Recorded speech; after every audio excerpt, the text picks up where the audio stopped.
Visite marathon pour Marie-Luce Panchard. La secrétaire d'État, à peine arrivée, s'est rendue au Maïdo. C'est en hélicoptère qu'elle a pris la dimension des dégâts causés par le feu, mais c'est surtout sur terre qu'elle a compris la spécificité de la catastrophe.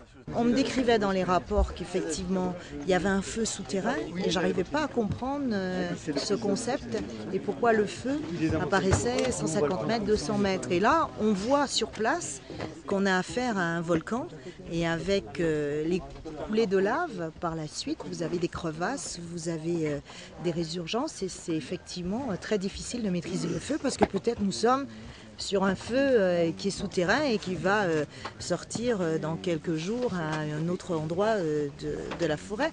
Donc on ne peut pas intervenir de la même manière et on ne peut pas avoir le même mode opératoire. Donc il faut s'adapter à la situation géographique. Et La Réunion est un cas particulier. Quelques minutes plus tard, rendez-vous au kiosque des Tamarins, entouré de Nassima Dindar, présidente du Conseil général et du SDIS, de Mamandi Pajani, vice-président du Conseil général et du SDIS, ainsi que d'autres conseillers généraux. La secrétaire d'État a pu s'entretenir avec les soldats du feu. Combien d'hommes à peu près? On était soixantaine de personnes, voilà à peu près. Soixantaine, on a fait une évacuation d'urgence. Vous êtes SPV où ça À Saint-Leu. À Saint-Leu? Depuis combien de temps? Depuis 2009. D'accord.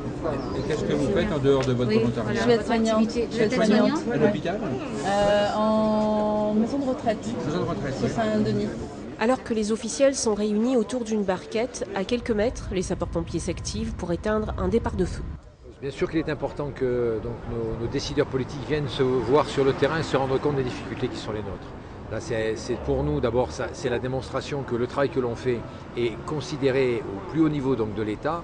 Ça, c'est important. Ça permet de montrer au personnel qu'il s'engage et que cela donc, est reconnu par tous. C'est important. C'est aussi important pour réussir ensuite à démontrer, lorsque nous sommes en discussion donc, interministérielle, que la place et la parole donc, des services d'incendie ont aussi, je dirais, une part prépondérante dans la façon dont on peut résoudre ce genre de situation et que quand des fois on nous prend un petit peu trop pour des Cassandres qui avons tendance donc, à toujours faire référence au pire, malheureusement, le pire peut de temps en temps être ce qui nous arrive, je dirais, trop souvent. Direction ensuite la chaloupe Saint-Leu, la route forestière et ses forêts mangées par le feu. Le paysage est apocalyptique. La présence de la ministre, c'est aussi pour voir de visu, mais aussi pour voir ensemble comment on prépare la suite. C'est-à-dire aujourd'hui, c'est la première fois l'année dernière. On peut dire c'est exceptionnel.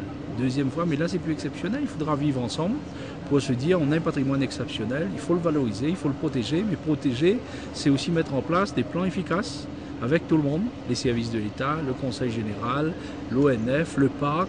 C'est aussi réglementer, mais c'est aussi prendre en compte la réalité locale. Il ne faut pas qu'il y ait des frustrés, il ne faut pas qu'il y ait des gens qui sont en colère, il ne faut pas qu'il y ait des gens qui ne comprennent pas l'action du parc. Il faut qu'il y ait des gens qui travaillent pour la Réunion. Et moi je pense qu'aujourd'hui il faut qu'on tire les leçons. Pourquoi ça s'est passé et aussi faire le bilan entre les deux incendies. Qu'est-ce qui s'est passé? En plein cœur de la forêt de Cryptomeria, ce sont les hommes de l'ONF et du G7 qui s'activent. L'ONF et le G7. Hein? C'est bien, super. Une catastrophe pour la forêt, mais également une catastrophe pour les éleveurs qui ont vu leur pâturage partir en fumée. Beaucoup n'ont plus rien. Monsieur Etève a souligné un truc important aussi. Aujourd'hui, on a besoin d'un moyen humain aussi. C'est la PHU entre la zone de l'ONF et son exploitation. Au moins 10 km de clôture qui sont partis en fumée. Même tous les retenues collinaires qui sont vides, donc il nous faut de l'eau. Pour les gens qui ont été touchés, donc qui n'ont plus de pâturage, le pâturage a brûlé, donc il faut de l'herbe, il faut amener du fourrage. Ce sont les deux choses les plus urgentes ici. Donc on a demandé aujourd'hui, donc c'est l'eau et le fourrage. Un fonds d'indemnisation de l'État, mais surtout une aide du Conseil général décidée le matin même en séance plénière. Ce matin, il y a eu un rapport passé en assemblée plénière du Conseil général où l'assemblée plénière a donné mission à la commission permanente, donc très prochainement, mercredi prochain, où on votera donc un budget pour aider les agriculteurs sinistrés. Et en l'occurrence, notamment par rapport aux retenues collinaires qui ont été détruites, la replantation par rapport aux prairies, mais aussi la possibilité d'une aide pour des cuves pour pouvoir temporairement stocker l'eau en attendant que les retenues soient remises en état.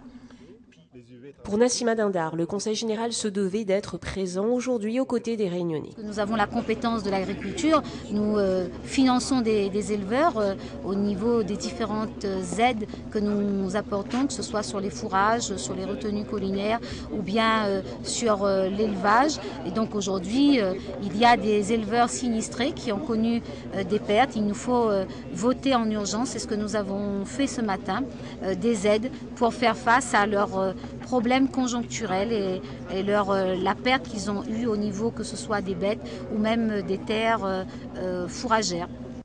3 millions d'euros pour le reboisement, 5 camions-citernes payés par l'État et le Conseil général, la mise en place d'un fonds d'indemnisation pour les agriculteurs. L'État et la collectivité organisent l'après-incendie. Il faut désormais panser les plaies et regarder vers l'avenir.